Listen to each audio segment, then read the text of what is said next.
A educação em saúde é uma necessidade epidemiológica cada vez mais crescente.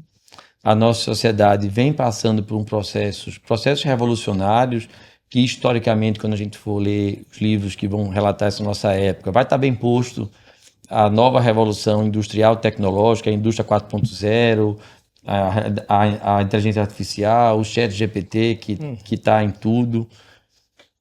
E que nós estamos vivendo no meio desse furacão, com as dificuldades de poder implementar e quantificar o quanto do tradicional e o quanto do novo. Mas temos convicção que o novo precisa entrar, porque nós somos uma instituição inovadora. Exatamente. Sem perder o foco, e aí voltando para o basilar, de que a gente está formando pessoas. E a gente não está formando pessoas para o ontem.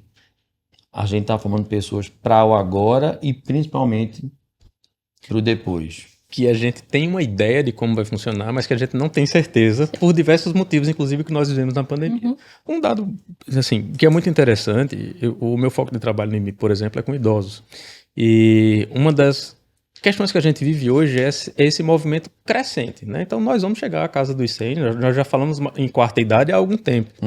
E é interessante pensar, por exemplo, que é uma geração, é um ciclo vital que vai avançar. Nós vamos triplicar até 2050, né, segundo a Organização Mundial de Saúde, e é um grupo de pessoas que vai ter muito mais condições crônicas de adoecimento que envolve esse processo de autocuidado.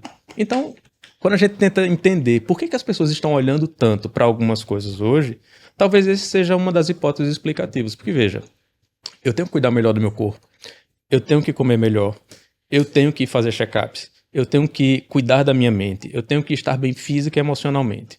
Porque essa minha caixa aqui, o meu corpo, é o que vai me manter dentro desse processo. Então, quando você fala da formação de pessoas na área de saúde, Fernando, é esse o movimento. Cuidar hoje com o que a gente já tem, que nós temos informações muito potentes sobre como manejar quadros clínicos, quadros emocionais, melhorar o autocuidado, mas nós esbarramos em coisas muito pequenas. Então, uma grande dificuldade na psicologia da saúde, que é uma perspectiva interprofissional, é como desenvolver protocolos de promoção e prevenção de saúde. Pensando lá na frente, né? E pensando nessa perspectiva interprofissional, que eu acho que é um grande diferencial e talvez o mais inovador, trazendo o capital humano de volta, é a capacidade que nós temos de conviver com áreas diferentes. Isso. Né? São especialidades diferentes, mas que todas precisam trabalhar juntas para o melhor benefício. E o benefício é do usuário, o benefício é do paciente que está numa condição de sofrimento e que você precisa prevenir isso nele. Então nós esbarramos hoje em coisas simples, que a gente já sabe as respostas. Por que as pessoas não desenvolvem hábitos saudáveis de alimentação? Por que as pessoas não desenvolvem hábitos saudáveis de atividade física? Por que as pessoas continuam fumando? Por que as pessoas continuam cometendo excessos? Veja, não existe uma regra única, mas existem alguns comportamentos que são danosos à saúde que a gente mantém. Aí na área de cardiologia não ouso entrar, mas nós temos, por exemplo, tabagismo e alcoolismo como condições importantes, precipitadoras de quadros de adoecimento. Por que as pessoas continuam fumando? Então, nós temos algumas respostas ainda que são necessárias para serem implementadas. Então, todo o avanço de tecnologia que a gente fala, essa coisa mirabolante, mágica, instantânea, não dá conta. Senão nós já teríamos formações digitais que seriam completamente potentes para resolver esses problemas, e não. E aí nós temos uma outra grande diferença, a interface público e privado. Quando a gente pensa na atuação de profissionais no SUS, nós temos um gap gigantesco de pessoas que ainda não estão preparadas para essa população.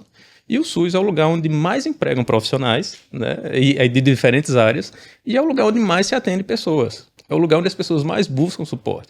Então, o que a gente está fazendo com isso? Então, ou a gente volta a olhar para o humano, ou a gente não consegue sanar coisas que são pequenas do nosso dia a dia. Isso começa com o que a gente faz todos os dias. E foi muito bom a gente terminar esse primeiro bloco falando de educação e você tocando em algo para ficar muito claro para quem está nos escutando e nos vendo. Inovação, necessariamente, ela não é inserção tecnológica. Esses últimos minutos que Leopoldo bem colocou sobre inserção de novas tecnologias, sim, porque são tecnologias. Uma colher, em algum momento, foi inventada e aquilo era uma interface tecnológica. E discutir a interdisciplinaridade na educação, ninguém está falando de computador, tá? Sim. Ninguém está falando de inteligência artificial. A gente está falando de inovação. Isso. E essa capacidade desse ecossistema que a gente está posto é de realmente não estar só vendendo inovação como digitalização de processos. Isso. Pode ser, desde que não seja mais uma interface burocrática no sistema. A gente está discutindo também de revisitar humanização, revisitar a interdisciplinaridade como estratégias de inovação e educação para o profissional de saúde.